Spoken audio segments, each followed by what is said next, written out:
안녕하세요. 책한민국입니다. 오늘 소개할 책은 저 감정적인 사람입니다. 지은이는 신종호, 서울대학교 사범대학 교육학과 교수입니다. TVN 유퀴즈 온 더 블록, 책 읽어주는 나의 서재, EBS 당신의 문해력, 클래스 2, SBS 부모 대 학부모 등에 출연해 심리학을 기반으로 한 교육 고민의 해법을 제시하면서 전국민 공부 멘토이자 교육 전문가로 주목받고 있다. 우리는 감정의 세계에서 살아간다. 감정은 우리가 누구인지, 어떤 관계를 형성하는지, 그리고 어떻게 성장하고 발전하는지에 큰 영향을 미친다. 자신과 타인의 감정을 이해하고 긍정적으로 이를 조절하고 표현하는 것은 사회 공동체 내에서 개인의 성장과 생존에 아주 중요한 역할을 하기 때문이다. 감정은 내 삶의 의미를 풍부하게 만드는 색이라고 말할 수 있다. 우리 삶에 희로애락이 없다면 지나간 내 삶의 의미를 어떻게 추억할 수 있을까? 나는 적어도 희로애락의 색이 전혀 배어있지 않은 무채색의 기억을 갖고 싶지는 않다. 감정은 때론 나의 삶을 초라하게 하고 사회적 관계를 어렵게 하는 골칫덩어리일 수도 있다. 하지만 그조차도 소중한 나의 한 부분이기에 이를 긍정적으로 만들어가고자 하는 마음가짐과 노력이 중요하다. 이를 우리는 정서지능이라고 부른다. 자신의 다양한 감정을 이해하고 이를 긍정적인 방식으로 조절하며 표현하는 능력이다. 우리가 자신의 감정을 이해하고 조절하려는 이유, 그리고 집단 정서를 같이 공유하는 이유는 개인의 심리적 안정감인 행복을 위해서다. 감정에 대한 여러 연구들은 성공이 행복을 결정하는 것이 아니라 행복이 성공을 결정한다고 이야기한다. 나는 생각한다, 고로 존재한다 라는 데카르트의 말처럼 우리는 흔히 인간을 이성적 존재라고 생각한다. 이성과 감정, 인간에게는 무엇이 더 중요할까? 적어도 데카르트를 포함한 근대 철학자들에게 있어서 이성과 감정은 서로 대립하는 것이었다. 이성은 다른 유기체와 구별되는 인간만이 갖고 있는 미덕으로 여겼고, 감정과 충동, 욕구는 동물의 영역으로 구분했다. 컴퓨터는 숫자 0과 1로 모든 것을 처리한다. 하지만 인간의 사고 과정, 또 그 사고의 결과물은 결코 0과 1이라는 숫자로 이루어지지 않는다. 우리의 사고 과정과 그 결과에는 항상 감정이라는 요인이 개입될 수밖에 없다. 가령 우리가 지난 주말에 무엇을 했는지 떠올린다고 해보자. 이때 마치 컴퓨터처럼 그 순간의 나의 감정 경험을 완전히 배제하고 객관적인 장면, 객관적인 사실만을 떠올릴 수 있는 사람은 없다.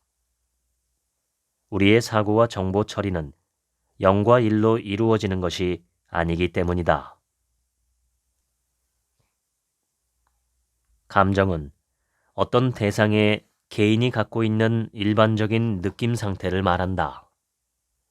특정 환경 자극에 의해 유발되어 일시적으로 유지되는 기분 상태인 정서나 강렬함이 비교적 낮고 확산적이면서 지속적인 느낌 상태를 말하는 기분을 포함하는 개념이라고 할 수 있다. 즉, 인간이 갖는 다양한 희로애락 경험을 총괄하는 개념이다. 예를 들어, 우리 앞에 맹수가 나타난다면 어떻게 할까? 살아남기 위해 우선적으로 나타나는 반응은 도망을 치는 것이다. 이 도망가는 행동 반응이 나타나기까지의 과정은 이렇다. 맹수를 보고 그것이 위험물이라는 것을 지각하게 되는데, 그에 따라 인간은 불안이라는 정서를 경험한다. 불안이라는 정서 경험은 도망가기라는 행동을 유발한다. 정서는 또한 새로운 환경에 대한 적극적인 탐색 행동을 가능하게 한다. 사람들은 새로운 지역에 가서 낯설고도 아름다운 풍경을 보면 약간의 불안을 느끼기도 하지만 놀라움이나 감동이라는 정서 경험도 동시에 하게 된다. 이 같은 긍정적 정서 경험은 새로운 곳을 적극적으로 알고자 하는 탐색 활동을 유발한다. 이 같은 정서는 인간이 어떤 환경에 놓였을 때 생존할 수 있는, 나아가 환경에 대해 적극적인 행동을 취하도록 하는 기본적인 심리 상태를 만드는 역할을 담당한다.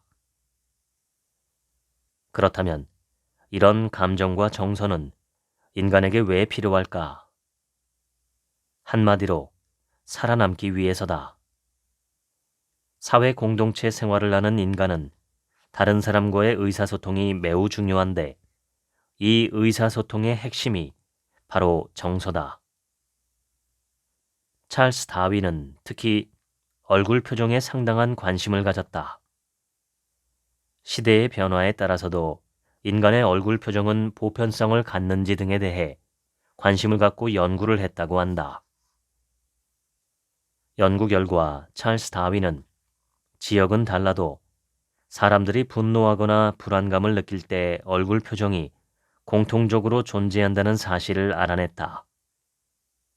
얼굴 표정은 개인의 감정 상태가 행동적으로 나타난 결과물이라고 할 수 있다.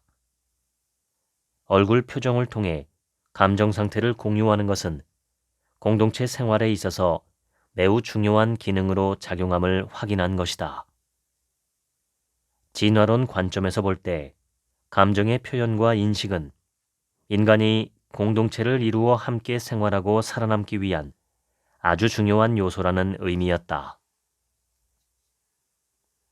일반적으로 인간의 생존과 관련한 중요한 정서들을 기본 정서라고 한다. 기본 정서는 크게 공포, 혐오, 분노, 놀람, 기쁨, 슬픔, 6가지로 구분한다. 인지평가 이론은 생리적 반응에 대한 요소는 포함하지 않고 사람들이 자신을 둘러싼 환경이나 상황을 어떻게 해석하고 평가하느냐에 따라 정서 경험이 결정된다고 본다. 예를 들어, 내가 서 있는데 옆에 사람이 나를 밀쳤다고 해보자. 이때 나는 나를 밀친 행위가 고의인지 실수인지를 해석하고 평가하게 된다. 고의로 밀쳤다고 해석하고 평가하면 나는 분노의 정서를 경험하게 된다.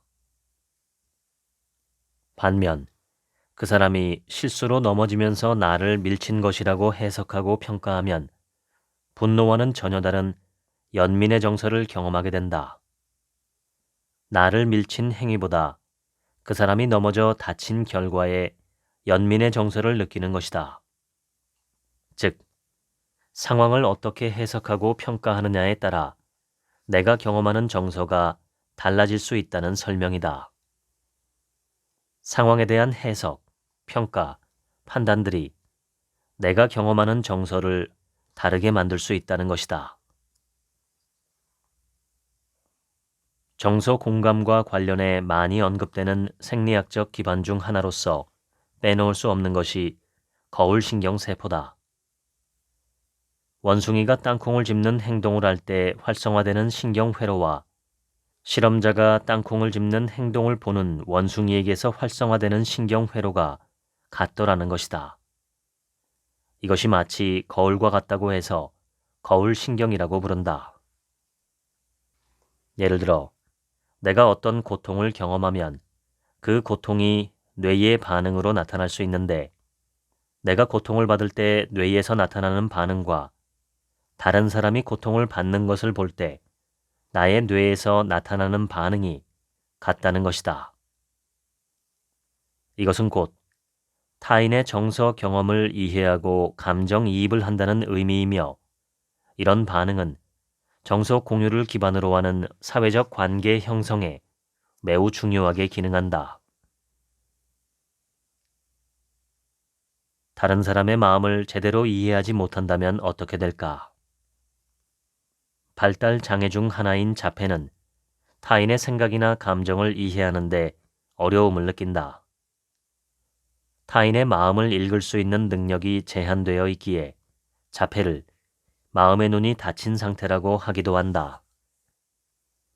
다른 사람의 마음과 정서를 읽지 못한다면 의사소통이 어렵고 이것은 다시 타인과 사회적 관계 형성에 큰 어려움으로 작동할 수밖에 없다. 도파민은 쾌, 즉 즐거움의 정서를 유발하는 신경 물질이다. 이 도파민이 적으면 기분이 우울해지고 불쾌해진다고 알려져 있는데 맞다. 도파민의 분비는 긍정적인 정서와 밀접한 연관이 있다. 특히 성취 동기와 큰 관련이 있다. 우리는 목표한 것을 성취했을 때 큰 기쁨을 느끼는데 이때 도파민이 중요한 역할을 한다. 세로토닌은 감정, 행동, 기분, 수면 등의 조절에 관여하는 신경 조절 물질이다. 지금도 우울증을 심각하게 경험하는 사람들에게 세로토닌 성분이 포함된 약물을 많이 사용하고 있고 효과도 좋은 것으로 알려져 있다. 운동을 하면 우리 두뇌에 세로토닌의 분비가 촉진되고 스트레스 호르몬이라고 하는 코르티솔을 감소시키는 결과가 나타난다. 운동이 바로 우울한 마음을 달래주는 치료 방법이라는 것이다. 옥시토신은 타인과의 애착을 형성하고 새롭고 낯선 환경에서 탐색 활동을 하는 과정에서 경험하는 심리적 어려움을 완화시키는데 효과적인 것으로 알려져 있다. 알베르 까뮈의 소설 이방인의 첫 문장은 이렇게 시작한다. 오늘 엄마가 죽었다. 아니 어쩌면 어제. 모르겠다. 주인공 메르소는 자신의 어머니가 돌아가셨다는 사실을 마치 남의 일인 양 이야기한다. 어머니의 죽음에 아무런 감정을 느끼지 못하고 어머니의 장례식장에서도 아무렇지 않게 행동한다. 우리가 메르소와 같은 사람을 일상에서 목격했다면 그의 이런 행동을 어떻게 받아들일까? 인간에게는 특정 상황에서 한 개인이 어떻게 행동하기를 바라는 정서 표현 규범이 있다. 이 정서 표현 규범에서 어긋나면 우리는 그 사람에 대한 평가를 부정적으로 하게 된다. 은둔형 외톨이가 우리나라에서는 최근 들어 문제가 되고 있지만 일본에서는 이미 심각한 사회 문제였다. 우리나라의 경우에는 은둔형 외톨이의 수가 대략 20만 명 이상으로 추정되고 일본의 경우에는 54만 명 이상으로 추정된다. 일본의 경제 성장이 멈추기 시작한 1990년대부터 취업 등 사회 심리적 어려움을 이기지 못한 청년들이 더 이상 사회 활동을 하지 않고 집에만 머물기 시작한 것이다.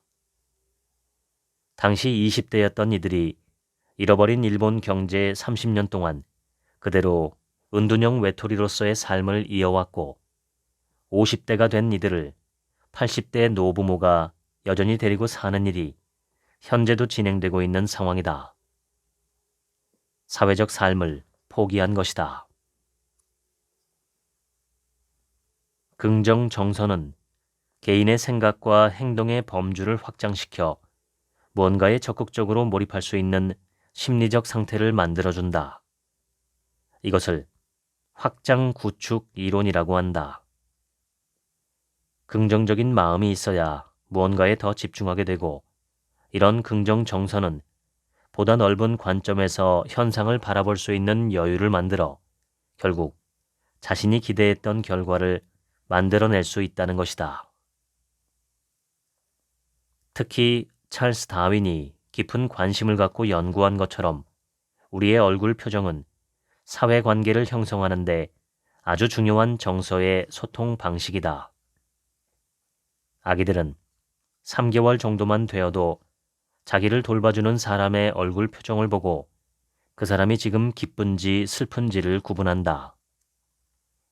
그뿐 아니라 기쁜 표정과 화난 표정도 구분할 수 있다고 한다.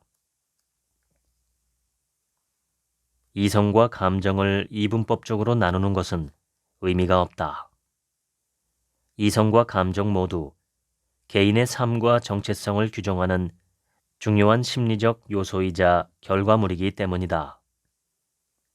감정을 통해 우리는 삶의 기쁨과 슬픔, 즐거움과 아쉬움을 경험하며 주변 사람들과의 관계를 긍정적으로 맺기 위해 노력하고 집단 구성원으로서의 정체성을 갖게 된다.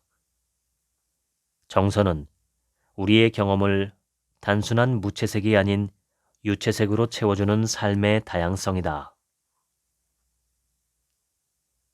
같은 직장 동료를 일방적으로 쫓아다니다가 무참히 살해한 스토킹 살인 사건, 돌이 갓 지난 아이를 집에 혼자 방치해 세상을 등지게 한 아동학대 살인사건 등 우리 사회에 반사회적 범죄 행위가 끊이지 않고 있다. 이 사람들의 공통점은 바로 정서 이해와 조절에 심각한 문제가 있다는 것이다. 정서 이해는 사회생활에 중요한 서로의 마음을 읽고 공유하는 능력이다. 반사회적 범죄를 저지르는 사이코패스들의 특징은 갇힌 마음, 왜곡된 마음을 가졌다는 것이다.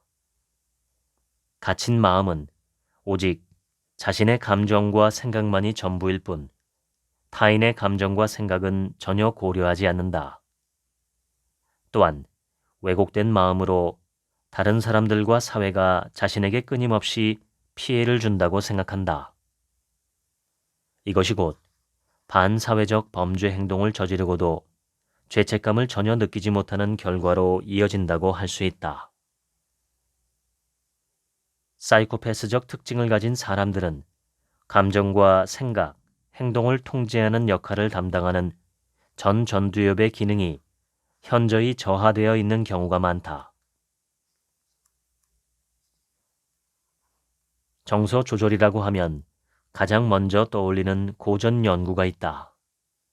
바로 마시멜로 테스트다. 스탠퍼드 대학교 심리학과 교수 월터 미셸과 그의 동료들이 1960년대 실시한 역사적인 연구다.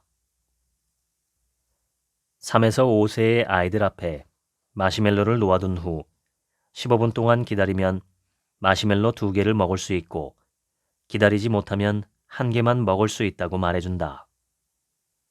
대부분의 아이들은 15분을 기다리지 못하고 1개의 마시멜로를 먹는 쪽을 선택한다. 연구자들은 이 아이들을 지속적으로 추적 관찰했는데 그 결과 15분을 기다렸다가 2개의 마시멜로를 먹는 쪽을 선택한 아이들일수록 학습 능력도 뛰어나고 이후 사회생활도 더 잘하더라는 것이었다. 그런데 이 마시멜로 테스트에는 이보다 더 중요한 메시지가 담겨 있다. 이 연구를 접했을 때 우리가 우선적으로 갖는 편견이 하나 있다. 참을성, 유혹이나 충동을 조절할 수 있는 능력은 타고난 것이어서 충동 조절 능력을 가진 아이들일수록 자라서도 성공할 확률이 높다는 것이다. 즉, 이 연구의 대상이 어린 아이들이다 보니 이들의 정서 조절 실패가 태어나면서부터 있던 충동 조절의 문제로 해석될 수 있는 것이다. 하지만 이런 편견은 잘못된 생각이며 마시멜로 테스트의 연구 결과를 왜곡하는 것이다. 실제 연구에서 연구자들은 아이들이 유혹에 넘어가지 않도록 후속 연구를 통해 다양한 전략을 가르쳐줬다. 예를 들어 연구자들은 아이들에게 마시멜로를 보지 말고 즐거운 일이나 행복했던 추억을 떠올리게 했다. 그뿐만 아니라 장난감을 갖고 놀면서 시간을 보낼 수 있도록 주변 환경을 만들어 주었다. 자신의 충동을 조절하는 방법을 안내받은 아이들은 대부분 15분을 기다렸다가 2개의 마시멜로를 획득할 수 있었다. 이 말은 곧 유혹과 충동 등을 극복할 수 있는 능력은 선천적으로 타고나는 것이 아니라 생각과 환경을 통해 얼마든지 조절될 수 있다는 것을 의미한다. 다양한 방식으로 유혹과 충동을 극복할 수 있도록 도와주었을 때 아이들이 모두 15분을 기다릴 수 있었다는 것이 마시멜로 실험을 통해 우리가 알아야 할 중요한 메시지다. 많은 사람들이 자기의 감정을 잘 조절하는 것도 하나의 능력이라고 주장한다. 그와 관련된 것이 바로 정서지능이다. 정서지능이라는 개념은 1920년대부터 있었다. 미국의 유명한 심리학자 에드워드 손다이크는 1920년대에 이미 사회적 지능이라는 개념을 언급했다. 사회적 관계를 잘 형성하고 그 관계를 기반으로 자기 자신이 해야 할 일을 잘 실행할 수 있는 능력을 사회적 지능이라고 한다. 에드워드 손다이크는 공부를 수행하는 지능뿐만 아니라 이런 사회적 지능도 어린 시절부터 교육을 통해 함께 키워 주어야 한다고 제안한다. 정서 조절은 자신과 타인의 정서를 이해하고 긍정적인 방향으로 자신의 정서를 조절함으로써 올바른 행동 선택을 할 수 있는 능력을 말한다. 우리가 정서 조절을 하는 첫 번째 이유는 심리적 불쾌감에서 벗어나고 싶어서다.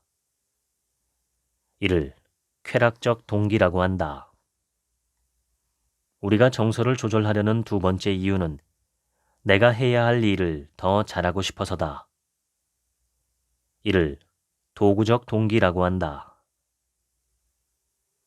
정서를 조절하려는 세 번째 이유는 타인과의 관계를 망치지 않기 위해서다. 이를 친사회적 동기라고 한다. 예를 들어, 나에게는 더할 나위 없이 기쁜 일이지만 그것을 반복해서 표현한다면 상대방은 이내 지치게 된다. 한두 번은 함께 기뻐해 주겠지만 번번이 그럴 수는 없는 일이다. 슬프거나 화가 나는 감정 역시 마찬가지다. 한두 번은 측은지심으로 감싸주거나 함께 눈물을 흘려줄 수 있지만 그 횟수가 반복되면 슬쩍 자리를 피하게 된다. 관계가 불편해지는 것이다. 정서를 조절하려는 네 번째 이유는 타인의 평가를 의식해서다. 이것을 우리는 인상관리 동기라고 한다. 우리 사회의 문화나 분위기는 자신의 감정을 여과 없이 드러내는 행동을 일반적이라고 보지 않는다. 다른 사람들이 자신을 이상하거나 비호감인 사람으로 평가할지도 모른다고 생각하기 때문이다. 그래서 정서를 표출할 때 안 좋은 일이 있어도 두루뭉술하게, 때론 자랑할 일이 있어도 겸손하게 표현하는 경우가 많다. 정서를 조절하는 방법 중 하나가 자신의 정서를 표현하는 행동을 억제하는 것인데, 여러 연구가 정서의 표현 억제는 일시적으로 효과적일 수는 있지만 지속적인 효과를 얻기는 어렵다고 말한다. 1997년 제임스 그로스와 로버트 레벤스는 웃긴 영상과 슬픈 영상을 보게 하면서 억제 집단에게는 감정 표현을 억제하도록 했고 비억제 집단은 느껴지는 그대로 영상을 보도록 했다. 비교 집단은 중립적인 영상을 보도록 했다. 연구 결과 기쁨의 경우 표현을 억제하도록 요구받은 집단은 그렇지 않은 집단보다 기쁨을 덜 경험했다고 한다. 하지만 슬픔의 경우에는 두 집단 간의 차이가 나타나지 않았다. 그리고 중립 집단과 비교했을 때 슬픔 또는 기쁨의 표현을 억제하도록 요청받은 집단은 중립 집단보다 해당 정서를 더 많이 경험했다고 한다. 이 연구 결과를 어떻게 해석해야 할까? 슬픈 정서의 표현을 억제한다고 해서, 즉, 흐르는 눈물을 억제한다고 해서 슬픔이 작아질까? 절대 그렇지 않다는 것이다. 기쁨의 경우는 기쁨의 표현을 억제하는 경우 어느 정도 그 강도가 작아질 수는 있지만 기쁨을 느끼지 못하는 것은 아니다. 그렇기 때문에 억제를 일시적인 전략으로 사용할 수는 있지만 지속적으로 사용할 경우 그 효과는 점차 작아진다고 봐야 한다. 금연을 결심한 사람이 담배를 피우고 싶은 생각이 들지 않도록 하기 위해 다이어트 중인 사람이 음식을 먹고 싶은 생각이 들지 않도록 하기 위해 다른 곳에 신경을 집중하는 모습을 우리는 흔히 본다. 일시적인 효과는 있지만 이 방법으로 지속적인 성공을 보장하기는 어렵다. 미국의 사회심리학자 데니얼 웨그너는 정서에 대한 사고 억제는 결국 반등 효과를 가져온다고 말한다. 억제는 절대 정서 문제를 해결하는 좋은 방법이 될 수 없다. 정신분석학의 전통적인 입장은 표출되지 못하고 억제된 정서가 누적되면 언젠가는 훨씬 더 크게 폭발해 큰 사고로 이어질 수 있다는 것이다. 그렇기 때문에 자기가 경험하는 정서를 그때그때 노출시켜 다른 사람과 공유하는 것이 긍정적인 방법일 수 있다. 하지만 나의 감정을 드러내고 정서를 공유하는 것이 왜 긍정적일까? 정서의 사회적 공유, 특히 부정적인 정서의 공유가 긍정적인 효과를 가져올 수 있다는 것은 무엇을 근거로 할까? 나의 정서 경험을 그저 다른 사람과 공유하는 것을 넘어서는 무언가가 있어야만 사회적 공유가 비로소 긍정적인 기능을 하게 되는데 어떻게 해야 그것이 가능할까? 첫째, 단순히 내가 이야기하는 것만으로 끝나서는 안 되며 1차적으로 다른 사람으로부터의 지지와 위로, 유대감 등의 긍정적인 심리 욕구가 충족되는 경험을 가져야 한다. 우리가 선택하는 대화 상대는 나의 이야기에 귀를 기울여주고 나를 위로해주고 나에게 힘이 되어주는 사람이다. 인간에게는 내가 타인으로부터 지지와 위로를 받고 있으며 또한 다른 사람과 함께 연결되어 있다는 것을 확인하고 싶은 강한 욕구가 존재한다. 둘째, 지지와 위로를 받는 것에서 한 단계 더 나아가 이전까지 내가 인식하고 있던 부정적인 경험을 사회적 공유를 통해 재해석할 수 있어야 한다. 예를 들어, 연인과 헤어졌을 때 그 상황을 긍정적으로 재해석하는 경험을 할 수 있어야만 상실감을 극복할 수 있다. 좋은 사람이지만 나와는 맞지 않아. 다툼이 잦아지면 서로 불행해질 수도 있어. 서로를 위해 헤어지길 잘한 거야 라는 생각의 변화를 경험할 수 있어야 한다. 이러한 인지적 재해석의 과정을 통해 슬픔과 상처라는 부정적인 경험들이 완화될 수 있다. 왜 우리는 지금껏 인간의 감정, 정서를 부정적으로 보아왔을까? 많은 사람들이 순간적인 충동에 의해 감정을 억제하지 못하고 행동하는 일들이 많다 보니 항상 감정을 드러내지 않아야 하고 이성적으로 억제해야 한다고 생각해 왔기 때문이다. 그런데 현대사회는 어떠한가? 감정에 대한 자기 절제가 그 어느 때보다 더 중요하게 요구된다. 사회 격차가 심화되는 현대 사회에서 우리는 알게 모르게 긍정적인 경험보다 부정적인 경험을 더 많이 하게 된다.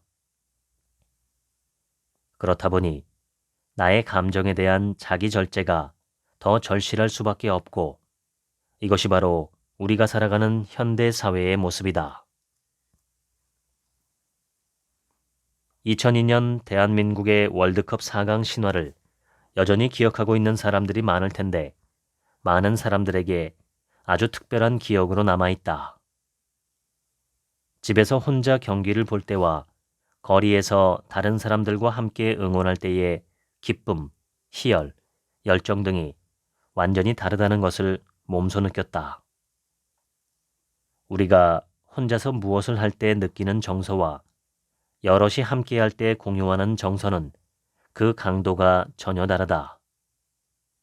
그런 공유 정서를 통해 집단의 정체감과 소속감을 갖게 된다.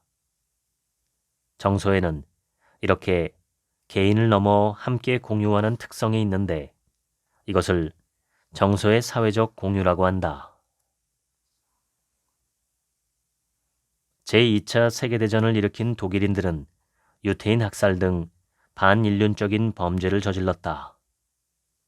독일 국민들이 공유하고 있는 정서 중 하나가 바로 유태인 학살 등 전쟁 범죄에 대한 독일인으로서의 죄책감이다. 놀라운 것은 전쟁 이후에 태어난 독일인들, 즉 자신들이 전쟁을 일으키지도 않았고 유태인을 학살하는 반인륜적 범죄를 저지르지도 않은 독일인들이 같은 맥락의 죄책감을 느낀다는 것이다. 바로 집단 대표 정서 때문이다. 9.11 테러를 자행한 국제 테러 단체 알카에다 같은 집단의 구성원들이 기본적으로 갖고 있는 정서는 무엇일까? 수치심과 좌절감, 그리고 알라의 자손이자 아랍인으로서의 자부심 같은 것이다. 그렇기 때문에 그들은 민족을 위한 복수, 알라를 위한 세계 건설을 위해 목숨을 바치는 선택을 주저없이 하는 것이다. 그들의 입장에서는 그런 행위가 자신이 속해 있는 집단의 명예를 회복하는 것이며 새로운 주권을 회복하는 데 매우 영예로운 행동일 수 있다. 이 단체들의 테러 행동을 강화시키는 그런 행위의 기저에 깔려 있는 것이 바로 수치심과 좌절감, 그리고 자부심이라는 집단 대표 정서다. 집단 대표 정서의 또 하나의 사례는 제국주의의 집단 광기로 일컬어지는 히틀러와 제2차 세계대전이다. 히틀러는 제1차 세계대전에서 패한 독일인들의 무너진 자존심을 회복시키기 위해 계획적으로 그리고 지속적으로 국민들을 선동했다. 1차 세계대전에서 패한 독일은 패전국으로서 프랑스 파리의 베르사유 궁전에서 그 유명한 베르사유 조약을 맺게 된다. 이 조약의 주요 내용은 독일이 프랑스에 알자스 지방 일부를 내어주고 폴란드에게도 일부 영토를 내어주어야 하며 20년간 금으로 배상금을 지불해야 한다는 것이었다. 독일인들에게 이 조약은 그들의 자존심을 짓밟는 씻을 수 없는 치욕이었다.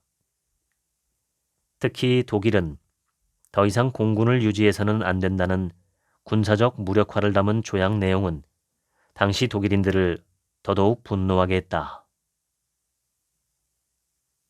히틀러는 독일인들의 자존심을 자극하며 끊임없이 국민을 선동했다. 집단 내에 깔려있는 분노를 기반으로 일종의 새로운 게르만족의 우수성을 회복하기 위한 시도를 한 것이 바로 제2차 세계대전이다. 제2차 세계대전 초기 독일은 승기를 잡고 프랑스와 승리의 의미를 담은 휴전협정을 맺게 된다. 이때 히틀러는 제1차 세계대전에서 패한 뒤 독일 대표가 타고 갔던 것과 같은 열차를 타고 프랑스 베르사유로 갔다. 그리고 보란듯이 굴욕적인 항복문서를 받아낸 뒤 다시 그 열차를 타고 베를린으로 돌아왔다고 한다. 사이비 종교 집단의 한 목사가 신도들에게 타작 마당이라는 것을 강요한 사건이 사회적으로 큰 충격을 준 적이 있다. 타작 마당은 신도들끼리 일종의 폭력을 행사하는 것인데 마귀가 들렸다. 신앙심이 탄탄하지 않다는 이유로 신도들 간뿐만 아니라 엄마가 딸을, 딸이 엄마를 때리기도 하는 등 반인륜적 행동까지 강요되었다고 한다. 마귀를 내쫓고 구원을 받을 수 있는 방법은 오직 타작, 즉 구타밖에 없었기 때문에 구원받은 집단의 구성원이 되려면 마귀를 내쫓는 일에 앞장서야 한다고 생각하도록 신도들을 세뇌시킨 것이다. 구원을 위해서는 부모와 자식 간이라도 무자비한 폭력이 당연시되는 것이다. 도무지 납득하기 어려운 이런 일이 발생하는 이유가 무엇일까? 개인 정체성을 넘어서는 왜곡된 집단 정체성, 사이비 교도가 조장한 구원에 대한 열망과 불안감이라는 집단 정서가 그 기저에 있다고 할 수 있다. 보통 여성과 남성의 정서 상태를 비교할 때 남성의 경우에는 주로 분노를 언급하고 여성의 경우에는 주로 슬픔을 대표적으로 언급한다. 하지만 남성, 여성 모두 화가 나면 분노할 수 있고 슬프면 얼마든지 슬퍼할 수 있다. 차를 긁어놓은 사건의 경우 남성과 여성이 화를 내는 이유에 대해 물어보면 보통 남성이 소리치며 화를 내는 것은 차가 망가졌기 때문이라고 해석한다. 반면 여성이 소리치며 화를 내는 이유는 감정적이고 히스테릭하기 때문이라고 해석하는 경우가 많다. 같은 정서 행동에 대해서도 편견으로 인해 행동과 그와 관련된 정서의 의미를 차별적으로 해석하는 일이 일상에서 종종 발생한다. 일반적으로 우리는 여성에 대한 정형화된 정서와 남성에 대해 정형화된 정서를 갖고 있다. 여성에 대한 정형화된 정서는 주로 슬픔, 수치심, 공포, 죄책감 등 힘이 없는 정서다. 적극적으로 자신의 힘을 나타내기보다는 다소 소극적인 상태를 표현하는 이런 정서들은 사회적 취약성을 나타낸다는 특징을 갖는다. 슬픔, 수치심, 공포, 죄책감이 여성들의 정형화된 정서라고 생각한다는 것은 여성은 곧 사회적으로 취약하다는 편견을 바탕에 깔고 있다는 의미이기도 하다. 반면 남성에 대한 정형화된 정서는 주로 분노, 자부심, 경멸 등 힘이 있는 정서다. 따라서 우리가 어떤 사건에 대해 정서적 반응 행동을 나타낼 때도 남성과 여성에게 서로 다른 기대를 하게 되는 것이다. 이런 예를 통해 우리는 우리 사회가 얼마나 남녀에 대한 차별적 정서와 인식을 갖고 있는지를 확인할 수 있다. 여성은 적극적으로 자신의 감정을 표현해서는 안 되고 남성은 소극적으로 작아지는 모습을 보여서는 안 된다는 것이다. 남자는 왜 슬퍼하면 안 되고 여자는 왜 크게 웃지도 못한단 말인가? 선천적으로 남녀 간의 정서를 느끼고 표현하는 데 있어서 차이가 존재하는 것일까? 아니면 자라나는 과정에서 차별을 경험하다 보니 이런 문제가 발생하는 것일까? 후자의 경우가 더 타당하다는 것이 남녀 정서에 대한 연구자들의 일반적 결론이다. 사회적 고정관념과 규범에 맞게 정서 행동을 배우는 과정에서 남녀 간의 정서 차이가 발생하는 것이다. 예를 들어 우리가 사회화 과정인 성장기에 주로 많은 시간을 보내는 가정과 유치원, 학교, 그리고 경험하는 온갖 매체들은 알게 모르게 일정한 행동이나 사고를 요구하는 경우가 많다. 가령 남자에게는 용감하고 과감하며 추진력 있는, 즉 대장부 역할과 그에 어울리는 정서를 기대하는 반면 여자에게는 언제나 미소 짓는 모습을 보이며 친절하고 사람들을 잘 보살피는 착한 역할과 정서를 기대한다. 보통 개인주의 문화에서는 개인의 정서를 자연스럽게 표현하는 것이 당연시되는 반면 집단주의 문화에서는 개인의 정서를 자유롭게 표현하는 것이 당연하게 받아들여지지 않는다. 집단주의 문화에서는 집단의 분위기, 집단이 지향하는 바와 내가 표현하는 정서 간의 관계가 어떠한가를 상당히 중요하게 생각한다. 일반적으로 집단의 분위기와 가치를 훼손할 수 있는 정서 표현은 바람직하지 않다고 여기며 집단을 강화시키는 정서 표현은 바람직한 것으로 간주한다. 한 가지 사례를 들어보자. 2000년 초반 인천국제공항 건설 과정에서 부실 공사가 이루어지고 있다며 이를 내부 고발한 감리사가 있었다. 이 내부 고발자의 용기로 인해 인천국제공항의 부실 공사를 상당 부분 바로잡았다. 그 결과 지금의 인천국제공항은 세계 어느 국제공항과 견주어도 자랑스러울 만큼 훌륭한 모습을 갖추게 되었다. 만약 그 당시 내부 고발 없이 부실 공사가 계속되었다면 여러 가지 문제들이 야기되어 인천국제공항은 오늘날과 같은 세계적인 공항으로 확장되지 못했을 수도 있다. 집단주의 문화에서 볼 때 당시 이 감리사의 내부 고발은 일종의 배신으로 해석될 수 있다. 내부 고발자는 집단주의 문화에 따라 크나큰 희생을 치르게 될 때도 있다. 인천국제공항 부실공사 내부 고발자는 다니고 있던 감리회사에서 쫓겨났다. 회사에 불이익을 주었다는 것이 그 이유였다. 한번 내부 고발자라는 낙인이 찍히면 다른 회사에 재취업하기도 힘들다.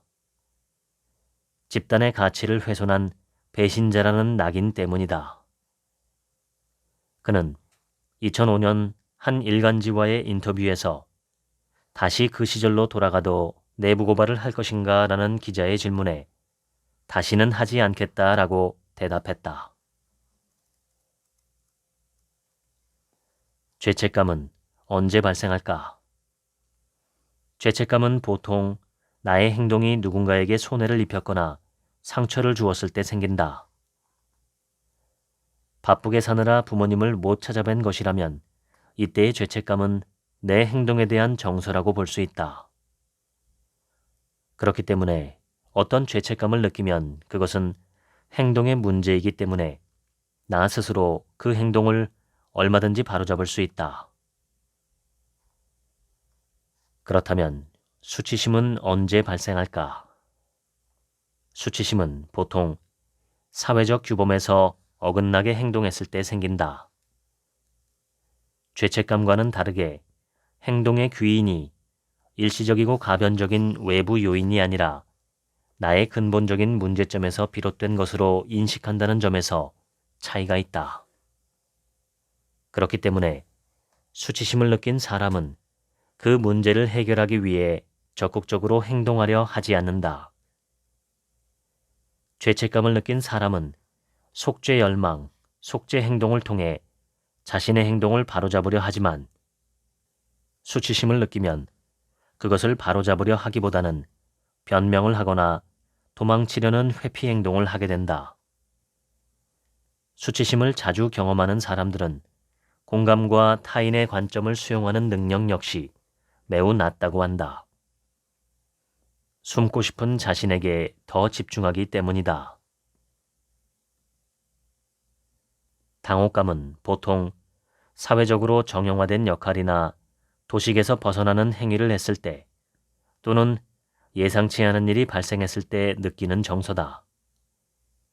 예를 들어 엘리베이터 안에서 자기도 모르게 방귀나 트림이 나오면 대개의 사람들은 당혹감을 느낀다.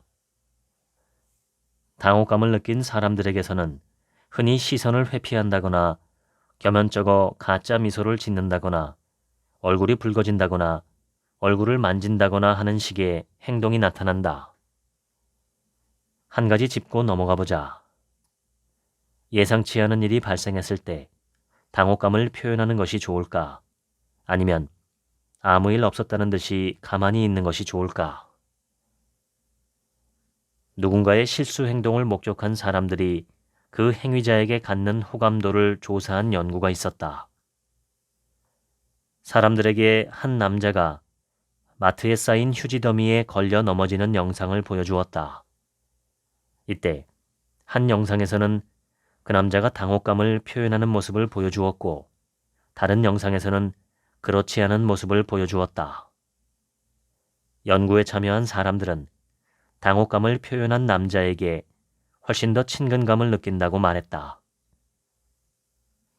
우리는 실제 자신의 실수에 당혹감을 표현하는 사람에게 그럴 수도 있지, 그런 것쯤이야 뭐, 라는 식의 호감적인 반응을 보인다. 반면 자신이 실수를 해놓고도 모르는 척하며 당혹감을 감추는 사람에 대해서는 뭐 저런 사람이 다 있어 하는 비호감의 반응을 보이곤 한다. 다시 말해 자신의 실수를 미안해하며 얼굴이 빨개지거나 어쩔 줄 몰라 하는 사람을 보면 상대적으로 그 사람을 이해하려는 마음을 갖는다는 것이다.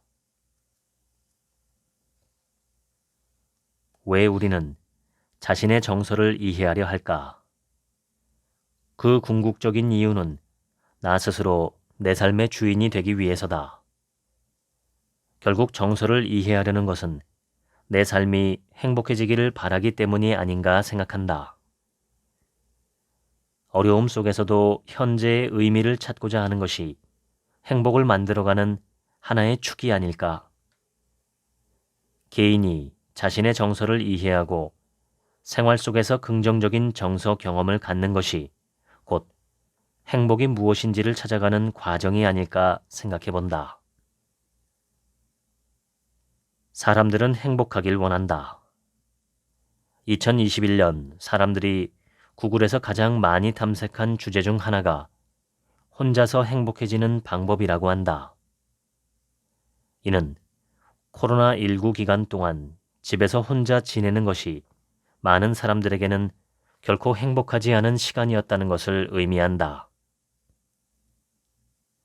사람들이 책이나 영화, 강연, 심지어 SNS에서도 행복에 대한 이야기를 많이 한다는 것은 그만큼 불행을 느끼는 사람들이 우리 주변에 많다는 의미이다.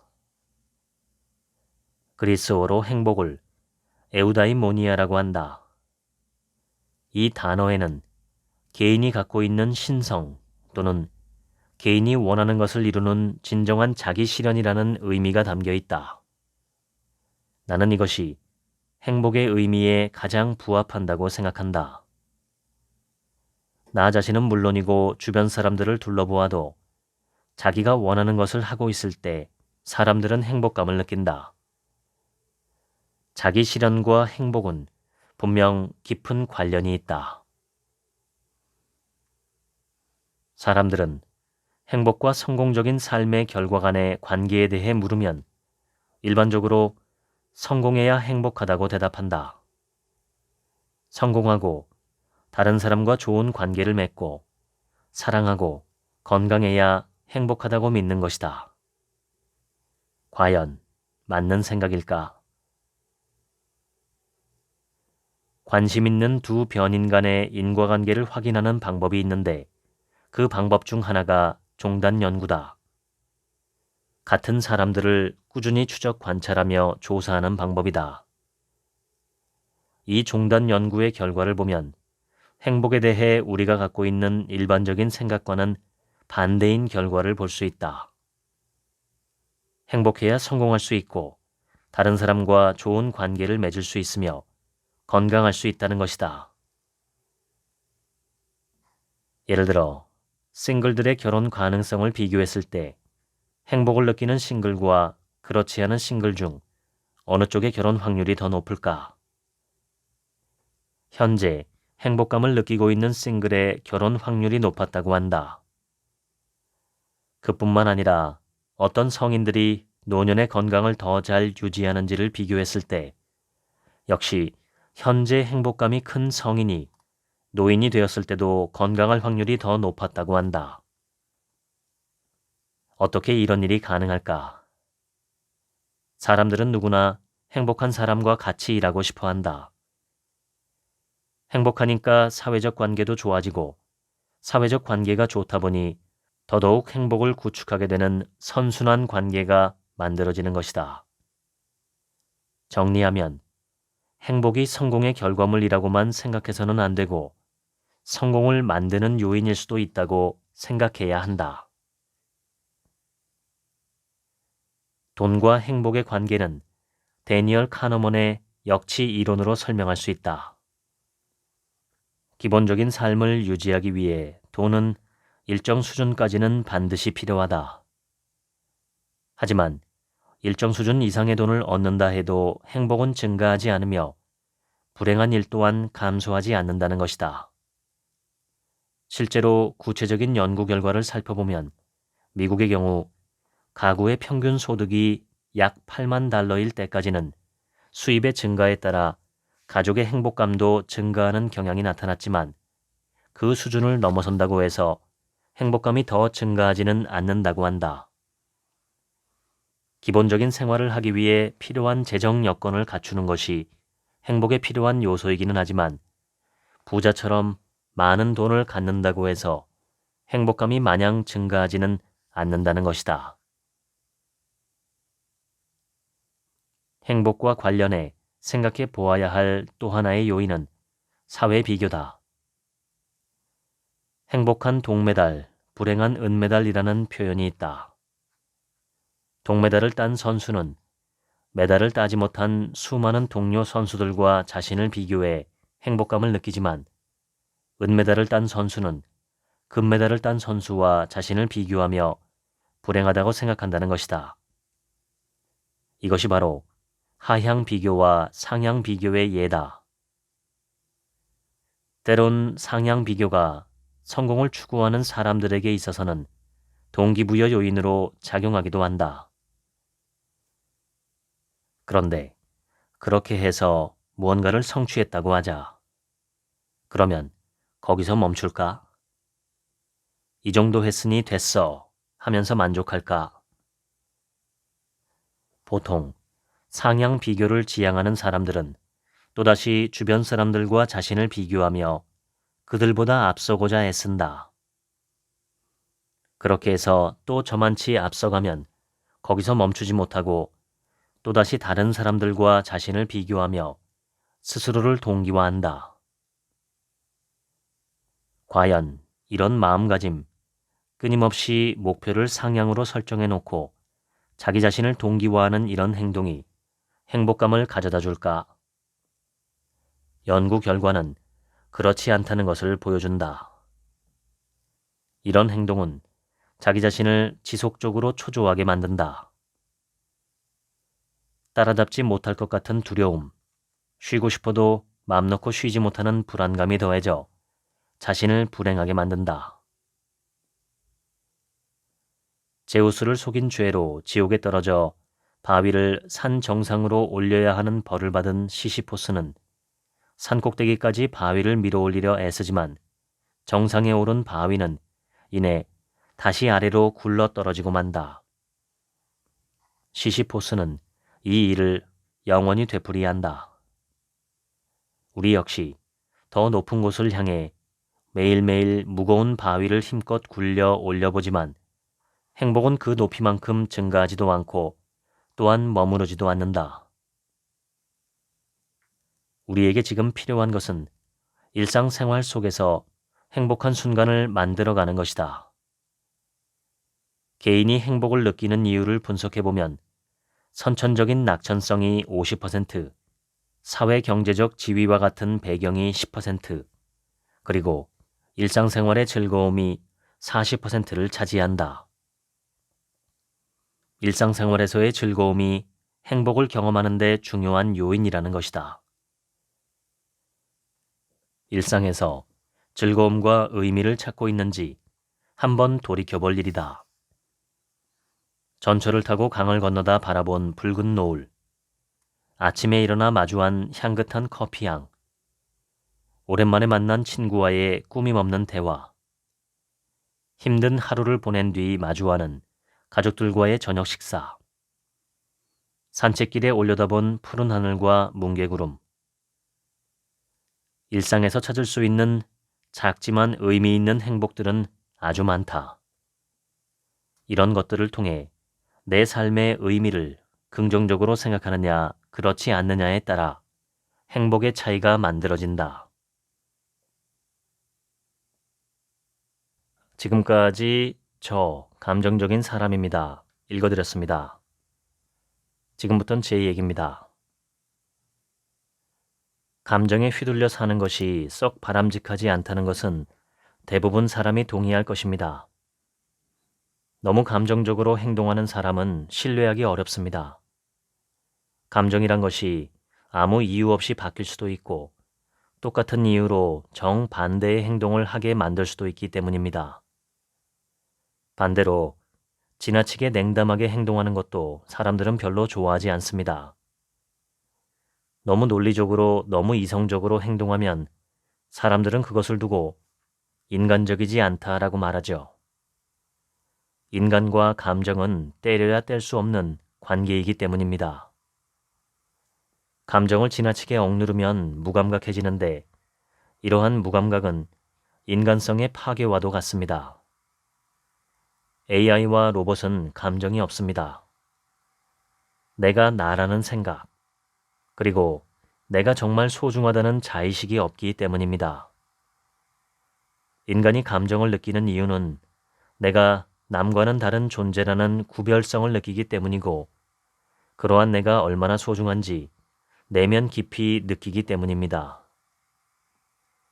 제가 공부하는 메타 명상에서는 감정을 메시지라고 설명합니다.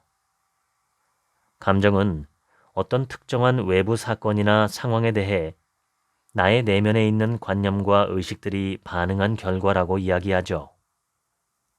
따라서 감정은 진실이 아닙니다. 그리고 감정은 내가 아닙니다. 화가 머리끝까지 난 사람은 자기 자신이 화와 일심동체가 되어 행동합니다. 그런데 그렇게 감정에 이끌려서 행동하면 좋을 때보다 좋지 않을 때가 더 많습니다. 감정은 그 메시지를 수용하고 이해하고 적절하게 반응하면 됩니다. 요즘 감정을 수용해라, 받아들여라 라는 말이 범람하고 있는데 이것은 감정은 정당한 것이라고 오해를 불러일으킬 수 있습니다. 내 감정은 내 관념의 반응일 뿐 언제나 정당하고 합리적인 것은 아닙니다. 그래서 감정을 검토해야 합니다. 특히 부정적인 감정은 더욱 그렇습니다. 두려움이나 불안, 분노나 혐오 등 대부분 부정적인 감정의 밑바닥에 깔려 있는 것은 싫어하는 마음입니다. 싫다는 것이죠. 현재 상황이 싫고 저 사람이 싫고 어떤 특정한 동물이나 사물이나 상황이 싫다는 것입니다. 우리가 싫다는 메시지를 접수했다면 왜 싫은지 검토하고 분석해서 적절하게 행동하면 그뿐입니다. 그런데 우리는 보통 싫다는 느낌이 들 때 싫어하는 마음을 추가적으로 더 많이 일으키려 합니다. 그냥 싫어하는 것이 아니라 너무너무 끔찍하게 싫어하는 것이죠. 그러면 그것은 실제로 그만큼 더 싫은 대상이 됩니다. 뱀을 무서워하는 사람이 뱀의 사진이나 영상을 보기도 싫어한다는 것은 싫어하는 마음을 과도하게 낸 상태라는 뜻입니다. 내가 뱀을 싫어하는 것은 그 뱀이 독사일 수도 있고 나를 공격할 수도 있으니 위험하다, 조심해라 하는 내면의 신호일 뿐입니다. 그 신호를 접수했다면 이성적으로 뱀을 쫓든지 피하든지 행동하면 됩니다. 그런데 사진이나 영상 속의 뱀은 나를 공격할 수도 없고 위험하지도 않은데 그것에 대해서 내가 싫어하는 마음을 낸다는 것은 바람직하지 않습니다. 자동차를 운전할 때 파란불이 켜지면 움직이고 빨간불이 켜지면 멈춥니다. 마찬가지로 감정이 어떤 신호를 내게 주면 그것에 적합하게 행동하면 되는 것이지 파란불을 좋아하고 빨간불은 싫어할 필요가 없는 것입니다. 감정에 끌려다니는 삶은 피곤하고 불행하고 괴로운 삶입니다. 그럴 필요가 없습니다. 그렇다고 감정 자체를 없애자고 주장하는 것은 어리석고 해로운 주장입니다. 없앨 수도 없고 없앨 필요도 없습니다. 그저 현명하게 사용하면 됩니다. 이성으로 감정을 완전히 억누를 수도 없고 억누를 필요도 없으며 감정이 이성을 지배하거나 다스려서도 안 됩니다. 사람이 두 발로 걷는 것처럼 우리에겐 이성과 감정이 모두 필요합니다. 그래야 하는 이유는 이 책의 저자가 말한 대로 내가 나 자신을 더 잘 이해하고 다른 사람과 더불어 더 행복한 사회생활을 하기 위해서입니다. 감정을 컨트롤하지 못하면 삶을 컨트롤하지 못합니다. 야생마를 길들여서 큰 유익함을 얻는 것처럼 감정을 이성적으로 잘 사용하면 삶에 큰 도움이 됩니다. 특히 부정적인 감정들은 5분 이상 끌고 가지 마시기를 바랍니다. 얼룩말은 위궤양이 없다고 합니다. 사자에게 쫓기는 몇 분 동안은 목숨을 걸고 달리지만 그때가 지나가면 태평하게 풀을 뜯기 때문입니다. 감정을 잘 관리하고 잘 사용하는 최고의 방법은 아마도 명상과 마음 경영이 아닐까 싶습니다. 지금까지 책 한 민국의 하루치 생각이었습니다. 들어주셔서 감사합니다.